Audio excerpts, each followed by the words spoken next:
I think it's 6:05 and we're gonna go ahead and get started. Welcome, everybody. This is, I guess, this session is entitled the Part-Time Faculty Workshop, but the main goal is really to, first of all, thank you all for your service to our students and thank you for all the things you're doing to help them learn and helping the campus community. So one I guess, aspect of the meeting was really to recognize the part-time faculty members. We don't get to see, you very often, so this is a great way to, recognize your service. Another thing is as the new semester begins, of course, and we have some new part-time faculty members too. We may run into some, challenges, and I think this forum is really nice because we have some relatively more seasoned people in the room now. I mean, Mary's been teaching for a while and David's been teaching for a while. So we can, hear from them a little bit about their experiences so far. So the second aspect of the meeting is really to help you as much as possible be prepared for the new semester, although the new semester is next week. And try to, provide you with some tools and resources and so on. So that's really the idea behind the meeting. So hopefully there's not too much pressure right now. Yeah. So before we get started, I thought it would be nice to just go around the room and do some introductions in case, we haven't had the chance to meet each other. So I'm gonna go first. So JR, the Chancellor and Chief Academic Officer for the campus, at the campus, Penn State Du Bois. And Lisa, go ahead. Hi, I'm Lisa Busker. I'm a staff administrative assistant in academic affairs. Mm. I handle adjuncts. Usually with You know I have all of, to. you know all of them, right? Pretty much, yeah, so, yeah, that's good, yeah, so. They've all floated through the office for me, yes. Hello, I'm Shayna Hollenbach. I'll be teaching criminology. This will be my first course that I'll be teaching. I'm very excited about it. Full-time I work over at the Clearfield County Courthouse as the Civil Deputy Court Administrator. Oh, now I recognize Mary, yes. Thank you for the introduction. Thank Dave Huddleston, I'm primarily doing the management classes 422, 401, and 301 this semester. I'm happily retired, but it's just to keep myself from going insane, I come here and yell at students. Or talk to students, so. So hello, everybody. We'll talk about that later. We'll go to Mary, yeah. I'm Mary Manel. Mary Tatum. Sorry. The other Marys. Yeah, Mary Tatum, yes. Oh, We should just unmute. yeah, and then in the meantime, we have another person. Oh. Here, I got it. Yeah, go ahead. Yep. Hi, I'm Mary Tatum. I adjunct teach HDFS 455 in the fall. This was my second semester doing that. It's been a fantastic experience. My full-time job is I run the Child Advocacy Center of Clearfield County, and HDFS is something really close to my heart because I'm an HDFS grad for my undergrad. Yeah, thank you again for your hard work for our students. Okay, and one of the most important people to know is, of course, Robin, who's our support for faculty members. So go ahead, Robin. Hi, my name is Robin Gill. I'm the instructional designer at Penn State Du Bois, and I'll be talking to you a little bit more later. Yeah, Robin, have you met mostly everybody in the room or online? At one point or another, yes. Either email, Okay, I don't, or face to face, yes. Oh, okay, good, yeah. And then Mary, sorry. That's okay. I'm Mary Manel. I'm the Associate Chief Academic Officer at Penn State Du Bois. I'm also an Associate Professor of Communication Arts and Sciences, and I work with Lisa on adjunct hires and getting adjuncts where they're supposed to be when they're supposed to be there. And of course, with JR, we all are a team. Yep, thank you, Mary. Next, I'm gonna just discuss a little bit of our agenda this evening. That is, the first order of the matters tonight is me just giving you a little bit of updates on what's happening at our campus. Then we're gonna talk about our students a little bit, their needs and how best we can, address their needs. And then the third piece is really, I think, what we can do to help you, right? So I wanted to hear a little bit from all of you regarding, your needs and how, you could be able to do, I guess, improve what you're doing with some additional resources and so on. And that's one of the reasons why we have Robin here, who is later on gonna provide us with what type of resources are available through the university in terms of instructional design, teaching and learning. So that's pretty much the agenda this evening. So let's get to the campus updates. One of the things you may be interested in knowing is probably the enrollment situation. So I was just going to talk a little bit about the enrollment. We started our semester, so fall of 2025, so the academic year, with 382 students. So that's pretty similar to the number we had in the previous year. So nothing unusual, despite the campus closure announcement, which is, I think, which has been, of course, devastating and very sad, but at the same time, the students, came back, and we have pretty much about the same number. We had 154 first-year students, so that's actually an increase, which is very encouraging in that sense. 148 in the fall of 2024 semester. So last academic year we had less, and we had a little more in this particular academic year. So that's, I guess, a good piece of news. And then in the spring semester, so this semester beginning, I think we're gonna have, I'm pretty confident that we're gonna have about the same number of students. Basically, we had in the previous, I guess, academic year in the spring semester. So that was around 340 or so. So I'm expecting that to happen, but we'll see, we'll monitor the numbers. So that's where we are in terms of our enrollment. We introduced a new continuing education program. It's called Licensed Practical Nursing Program, LPN program. I'm sure you've seen the digital sign, by the road. We have 11 LPN students at the moment, and we're going to try to recruit some more in the next cycle.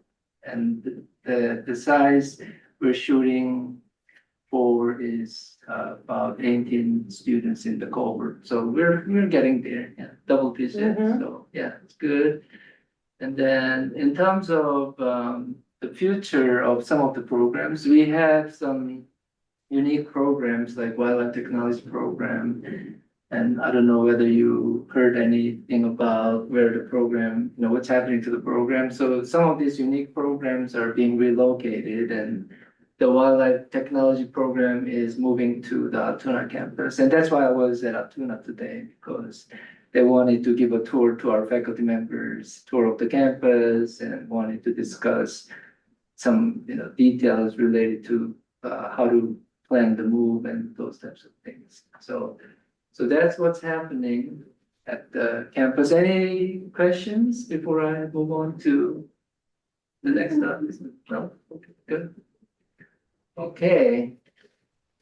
So the next one, the topic I was gonna try to cover is, I guess, the students here at our campus, what their needs are, and I get to work with them quite a bit, especially through the student, government association, SGA students. So one thing I'm very proud of, I guess, here at our campus is how vocal our students are. So they're not afraid of just coming and talking to me. So one thing I've been, hearing a lot is something related to, I would say, timely grading, right? And timely feedback. And these students are, I guess they fall in the category of Generation Z, Gen Z. So I think it's like 1996 and after onward. I think born, yeah. Are you Gen Z? Yeah. So I guess there's some characteristics, but before we, move forward, I was just gonna give you some opportunities, to share some of your observations. Like, for example, David and Mary, if there's anything you want to share Well, about these students. I found out that, last semester, they always like to know how they're doing at any given moment. How, what their grade is. They can't figure it out, but they always want to see it. So I started using Canvas, putting everything in Canvas so they could see it. And that seemed to make them a little happier. Yeah, so you mentioned the Canvas, which is a learning management system we use, also course management system, CMS, LMS, there's many ways to call it. And that is our recommendation, basically, us using something like Canvas so that we basically share, where they are in terms of their standing in the course, almost pretty much real time, I guess. That's what the expectations are, I think, these days. Yeah, but before we continue to have this conversation, because we just have Rob who walked in. We just did our introduction. I'm sorry, I thought I would slip in notice. Now I'm disrupting everything. No problem. I'm Rob Victor. I'll be lecturing in MIS 204 and 301 this semester.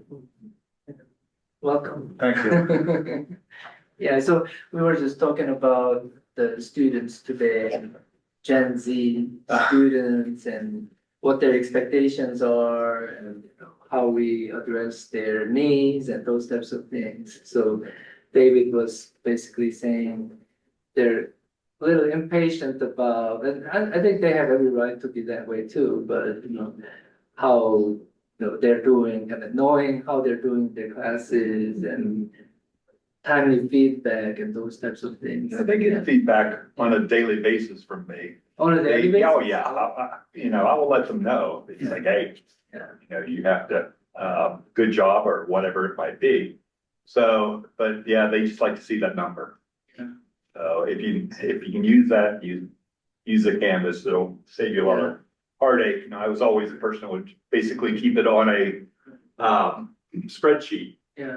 But this makes it a lot, and it is a very easy system to use. So Yeah, I think most of our students are pretty reasonable, though. Maybe not asking for daily updates, but if you give an assignment, this week, at least I think their expectation is maybe being able to get some sort of feedback next week or that kind of, that's pretty much the usual thing I think happening in the classroom. What about you, Mary? What do you see in the classroom? I noticed that, echoing what David said, they want that feedback and they want that feedback quickly. But in addition to that, they're a tech savvy generation. I have had my students access Canvas on their phone while in class, and they're pulling stuff up as we're going. I would also echo the importance of using Canvas with these they're young adults. I always say kiddos, and they're not kiddos. They're young adults, and they're doing great things, right? But that Canvas is such a helpful tool in not only keeping yourself organized for the coursework, but giving the students that clear, concise understanding of what's expected that semester. And the other thing I noticed, they like communication and they like guidelines. So if you're going to reply to emails once a day, let them know you're replying to emails once a day. If you prefer to be contacted in Canvas, have that conversation at the beginning of the semester so they know the best way to get a hold of you, and they'll respect that. Yeah. They also really, really appreciate the in-person classes, especially with the campus closing. The students I had this fall semester were so grateful to have an in-person class. Yeah. For this session, I was just putting together some talking points, and in this particular slide I have for the discussion we are having, one of the characteristics I put down was basically their expectation is us basically to be available and also flexible, because I had a little bit of shock. I mean, I guess it's not really a shock these days anymore, but I visit all the first year, classes on campus, and I asked, how many of you work? And like all of them working full time pretty much. So I think why they're, asking for flexibility, it makes sense to me because they're just always fighting, struggling with their schedule and so on. So I think it will be very helpful being also empathetic too, to try to, work with the students as much as possible. It's a Yeah. it's a silly question, but do the kids bring computers to class? Yes. All of them? Not all of them, no, but Yeah. quite a few will have them. And you just have to decide, is it a good thing? Are they able to take notes quicker that way? Or is it, something where they're just out on Amazon or something? But it's not something that you would depend on to say, we're gonna do something live on a computer during this class. If you want a computer, like to have them all have a computer, I can schedule one of our computer labs. Laptop? And you can just go, instead of going to your classroom, you can take them to the computer room. Great. And then you can actually teach in that room and they can do it all live. You just have to give me a couple of days notice. Perfect. And we have several computer labs that have like 24, I think, computers in each room. And I just have to go on 25 Live and reserve it for you. You would just tell your students, instead of coming to the classroom, we're going to this room. And then they all each will have their own computer, whether they That's great. have a laptop or not. Perfect. Thank you. Yeah. And in terms of strategies, I mean, of course, David mentioned using the course management system like Canvas, learning management system like Canvas, and pretty much posting the up-to-date grades as soon as possible. Have you been doing that pretty much all Yes. along? Yeah. I know I started about halfway through. Okay. I had to do a quick update on Canvas. I see. And actually, one of the students used to actually instructed how to do Canvas when he was in high school Yeah. to the other high Oh, so school students teachers. are familiar Yeah. with it. Oh, yeah, so he knew it, Yeah, so so that. that's how I picked it up. Yeah, yeah, so that's pretty much the default thing these days, I guess, Yeah. because they're very much exposed to that type of system Yes. anyway from high school. So I guess that's a sort of a bottom line thing we have to offer these days. Using Canvas, I think, is one thing, but at the same time, I think using it more effectively is another matter, and I think with something like rubrics, right? So that's another thing they expect, because they want to know, why they're getting that, grade, and why they're losing points and those types of things. I think that could be another thing to pay attention to. And then, yeah, I think Canvas offers this online grade book, right? And students are always very closely following. But Robin, is there anything you want to say about the rubrics in this case? Oh, you're muted. When I do my presentation, I'd prefer to kind of address it Okay. as a whole, if that is acceptable for you. But Sure, absolutely, yes, rubrics are a huge part. And Mhm. thankfully, because we do have access to many tools, including AI, you can establish simple rubrics pretty quickly with material that you have that can be provided to students. Okay, good. Yeah, another bullet point I have here is no surprises. Yeah, they don't like those. So that's one of the reasons why we have the syllabus, right? So lay out everything in the syllabus and also share, when the exams are gonna be, maybe sharing the course. It's almost impossible when you're Yeah. teaching Mhm. to keep that exact thing, because it's like anything else. You know, the game plan changes the moment the kickoff happens. Right, right. And some classes will go through things quicker, Yes, yes. and some classes want Right. to develop more. Right, So it's hard to say on April 3rd, there'll be a test, yeah. you know? Yeah, You have I to mean- just kind of, So you just use your syllabus as like a living artifact? Yes. And you keep updating it and Yes. post it to Canvas? I'll post it, or I'll tell them. Sometimes you just, you know, they're adults, first of all, and as such, we should expect adult. Yeah, actions from I them. think that's why the communication is so important. Yes. So if you're gonna make any changes in the syllabus, of course, you can start with certain dates, right? And then say, I mean, in the middle of the semester, if there are gonna be changes, of course, you wanna give them advance notices so that Yeah. they know when these things are gonna be happening. So I think it's just an ongoing thing, communication. And whenever you make revisions in the syllabus, that needs to be, of course, conveyed. Yeah. Yes. But I think you have to Yeah. actually give them to them, Yeah. and then I get Mhm. an emailed copy of any changes to the syllabus, Yeah. cause I have to store it in our Yes. database. We print out any changes and then. You hand would them a print out the physical copy. new, yeah, and give them a physical copy. Not initially, you can put that in Canvas, but I'm pretty sure like my wording is, if there's changes, you print it, you hand it out. Got it. You can update it in Canvas too, but just so they have it, and then I need a copy. You can just email me the copy. Okay, for instance, last semester, we did, plan three chapters on the test. Well, that was, it didn't do as well as I wanted to. I said, would you prefer 2 chapters on your test? And they said, yes, let's do 2 chapters on your test.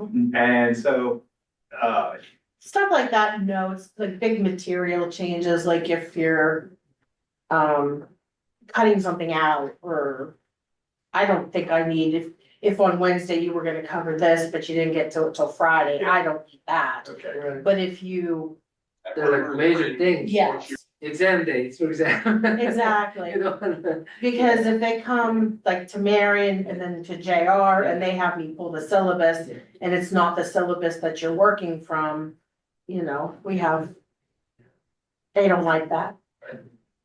So surprises, so. No surprises. No surprises. Got it. Yeah, yeah. Pretty much that. Yeah, so that's all I had there, but anything else you wanted to share, Mary Manon, is there anything you want to share? I think that all of you have said a lot of important things. I think Yeah. what I do is I go over the syllabus Yeah. and the day by day on the first day of class. And, Mhm. a lot of instructors hand them that and then start with the material. I don't do that. I go through and I highlight all the important things, like, you have to be in class and things are expected on time. And, here's my number, you can call me. And this is, anything that's important. I tell them that. Of course, a lot of times they're not listening to you, but I still think it's important to do that. So, yes. Oh, I thought you had a question. Yes, so if there is a syllabus update, I've been working in Canvas and I haven't uploaded my syllabus to Canvas at this point. Oh, yeah. But if there would be an update, will it take, or can I erase that original one out of there so that they're not confused and looking at Oh. potentially one or the other? Yeah, I can delete the original, okay. or you can just revise it And then the old version is not there anymore, I don't think. Okay. Not, yeah, version control kind of system, but whatever you change is really the latest version. Okay. On campus. So whatever you had in the past will be there. Okay. And I'll send Always the an latest. email version. out the first week of classes, Yeah. asking for everybody Yeah. to send me their syllabus, to email me their syllabus. Okay. And so, yeah. And then I'll bug you if I don't get it.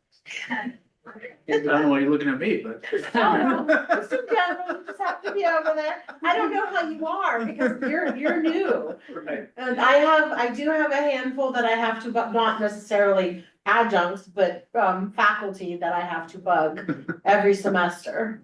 Yes, there, I could kind of pinpoint which two or three I'm gonna have to go after.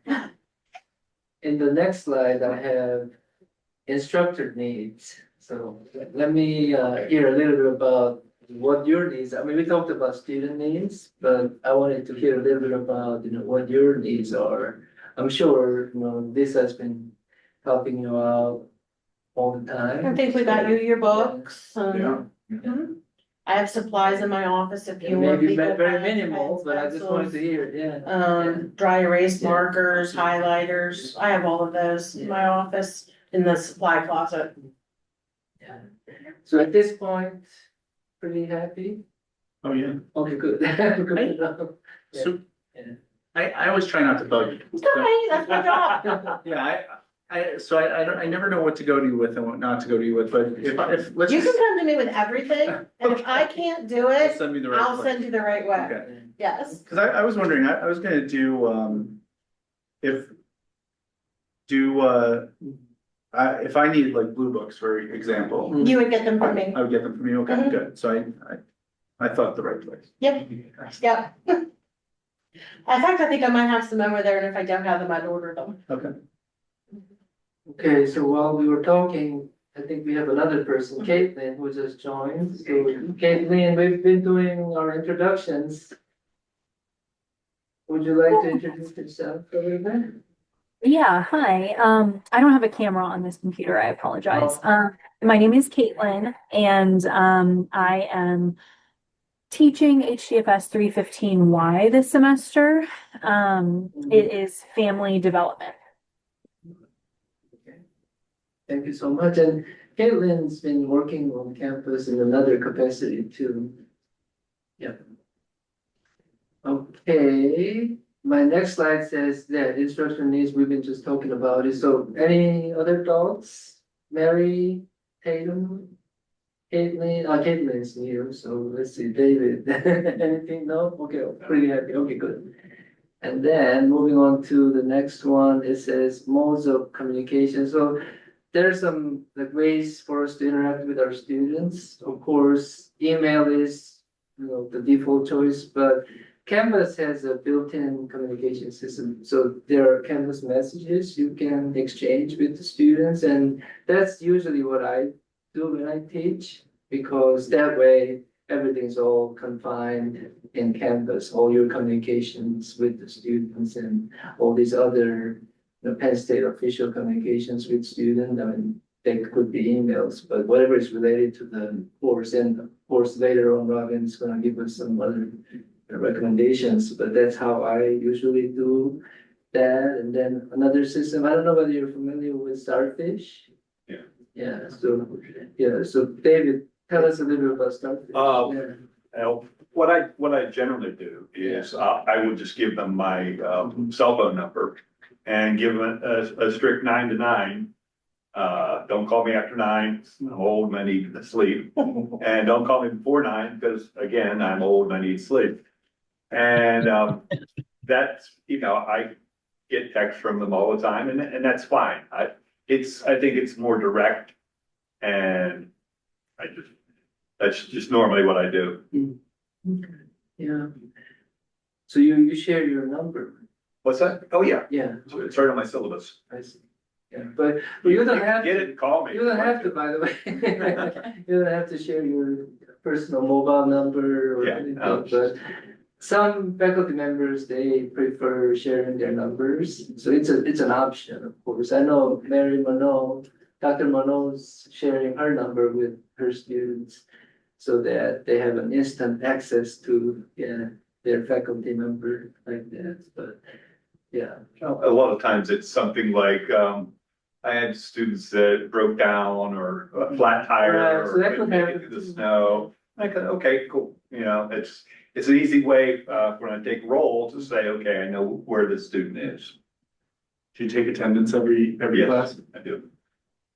Simply because I think if they, you know, if you have, people who are chronically missing, they're putting themselves in a really bad spot, which puts me in a really bad spot. Sure. And because now, I need to get them to catch up. And if there's reasons, I have no problem whatsoever. But if it is just, I didn't come, I slept in or whatever, and most of my classes are in the afternoon. So if they're still sleeping, it's amazing. What mechanism do you use to keep attendance? Just look out, see who's out there. So oh, I'm sorry. I just wanted to interject and say you can use Canvas for that. There is a little seating chart that you can go in and you can click on it. And I do recommend that you take attendance, even if you don't give participation points for, you know, coming and being there and being active, because you need to be able to tell the registrar and report when a student stops coming to class. You need to be able to report the last day that they were there. And if you're not taking attendance, you might have no clue. And we need to be able to report that data. So I recommend you use the seating chart in Canvas under the attendance tab, and make it into like whatever room you're teaching in, and you can click it really quickly. Yes. Okay, just the fact that if they know that you're watching, you know, it's the old Hopper effect, that anytime someone knows something's being watched, they'll, change their behavior to kind of move in. And it's too easy to get, you know, second, third, fourth week to get so far behind, Yeah, and then you're playing catch up the entire time, so. I will usually give some points, or, you know, if they miss lesson 3 and, start taking points away I'm not really taking points away, but don't give any points if they miss 3 or more, and they have to be documented. right. Yeah. I mean, this is something we discussed earlier before the meeting, but, you know, you don't want to relax your rules too much early on. You want to be tight in the Yes. beginning, and then maybe, Then you can lighten up a little bit as you go, and the students get to know who you are and stuff like that, and so it's a nicer transition. Yeah, trying to be a little more generous, I guess, towards Yeah. but I think being strict is really probably the best way to handle it. And then another piece I think is, taking attendance, like you said, is really important because it brings up the awareness among the students. Also, because- it gets me to Yeah. figure out who's who in a class of Oh, yeah, 34, 35. Yeah, and then, You know, it's kind of hard to get to know who people are yes, without doing that. and then you get to eventually memorize their names, and I Oh, think yeah. it's very I know every- meaningful to the students. I know every one of So, yeah, yeah. If you use the attendance feature in Canvas, can they see that you're checking that they're there or they're not? You can have that turned on or you can leave it off, and you can associate, I don't put points on it, because they freak out. But what I do is I take the point values away. There's nothing in there, but they can see when I click, hey, you weren't here. And I want them to know, you know, now there is the ability to make a custom thing like car broke down or sickness, or you can make a custom little label for things. But it made people really aware when I was giving participation assessment at the end of the semester. I had, you know, if I have a student that missed 8 or 9 classes, they're not going to question why their participation grade isn't maybe as good as it could have been, even if they're a good student. So it makes them cognizant, like was said earlier. Oh, yeah. Thank you. Yeah, so I guess leading practice is taking attendance. Yes. We should, because we want to keep them accountable. And it keeps them from getting behind the ball. Oh, yeah. So that's why I think something like Starfish, I know you're not familiar with No, Starfish I'm not. yet, but you'll get a notice, it's our advising system, it's another system. We have Canvas mainly for teaching, but for advising, we use a system called Starfish, and they will all get access, right? Yes. Mhm. Yeah. And then, I don't know if you've looked through the packet that I've sent. Yeah. It is a section in there, the academic advisor manager Yeah. put that together and it's in the packet. It talks about Starfish. And then like its website and what it does and how you can work it. Yeah, and then if you have any questions, Robin Yeah, could probably answer it or maybe even talk to Adam. Right. Yeah, and later on, early on in the semester, Dr. Monroe was gonna send out an email. I think it's Adam, probably. Adam sends out that email to all the faculty members and says, because we need to do early semester report about how students are doing, student progress, and then also mid-semester student progress report. So you have to use the system because, you have to submit your reports. And another nice feature, I think, of Starfish is you can give students kudos and compliment the students too. So there are many ways you can use Starfish, but the default is, the bottom line is, we expect you to provide the progress reports in terms of how well the students are doing in your classes. Yeah, there was That's a what question Bobby- about the starfish in there. I answered Caitlin in the chat. And Oh. even you can use starfish if there's no prompt for a progress report, but if you have a student who is not showing up or just any sort of situation where you need to refer them for help, whether it be counseling or other services, you can raise flags in there for them anytime throughout the semester to keep them on progress. I have a question. Yes, go ahead.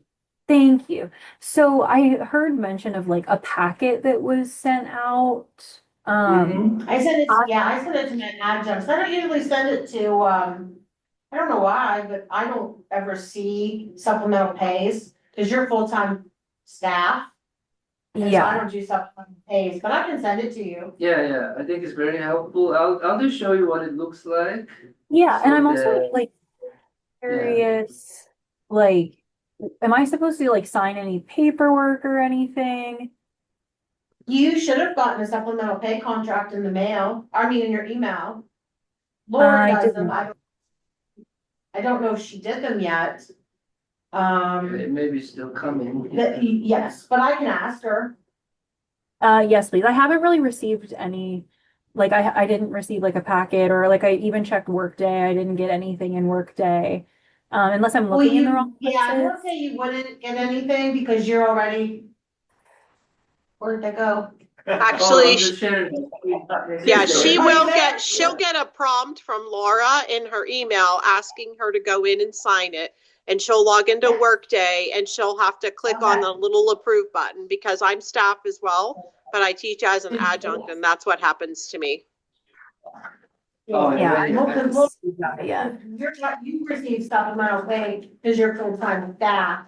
I do adjuncts, which they're coded differently. They're paid the same way, it's just different contracts. So I don't do Robin's supplemental pay, like I wouldn't do yours. I don't do some of the other staff who teach. So we'll talk to Laura and I'm sure. But I can check with Laura to see if she did your contract yet. Yeah. Did you get yours, Robin? Well, I'm not sure if I clicked the button yet or not. I've had a lot going on in Workday lately, so I don't But you did recall. get it. Okay. But you will get a So- prompt from Laura. She'll take care of you. Yeah. This is the packet of what I'm sharing on screen. Mhm. This is what Lisa shares with the part-time faculty members. Yes, So I do did you receive have that. this? Mhm. Yeah, okay. So if you go through this, it has 154 pages, so it's pretty complicated. I didn't do it all. Robin participates, Yeah. registrar, IT, and then they send it all to me and then I put it in the PDF. Yeah, so it's a very good resource there. And I'm just trying to get to the starfish section. So one thing I was gonna say there was. And I do have to update some Yeah. of them. Melissa's not there Yeah, anymore. we have had some departures recently, so yeah, it's not 100% correct, but I think the only person not here is really Melissa, right? I think so. Yeah. I think that would be the only one. Garrett's gonna do IDs, I believe. Mhm. So instead of like Melissa Hugel doing your ID badge, would just be you go see Garrett, the registrar in DEF, still same area in DEF, it's just Yeah. Garrett's doing them. We have a lot of information. So Caitlin has a question in the chat. Okay. Let's wait a little bit. Oh, what was your question? There's a link. Yeah. In I the, filled that out. okay, just on Cody Haig, who is the our police officer. Got it. And I can send him an email to see if he did yours yet. Okay, I went over there and it was closed. Oh, yep, I'll shoot him an email and then, Thank he can put it in my mailbox. Great. And then I can let you know when I have it. Thank you. Yeah, go ahead, Caitlin. What's the question? So in this packet, it says that there's required training. Does that apply, would that apply to me as an adjunct? Like, I'm not sure what that is.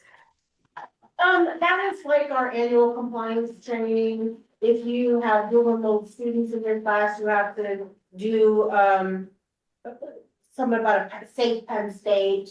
And you have to do that like every year. It's just a regular training that any Penn State employee would have to do.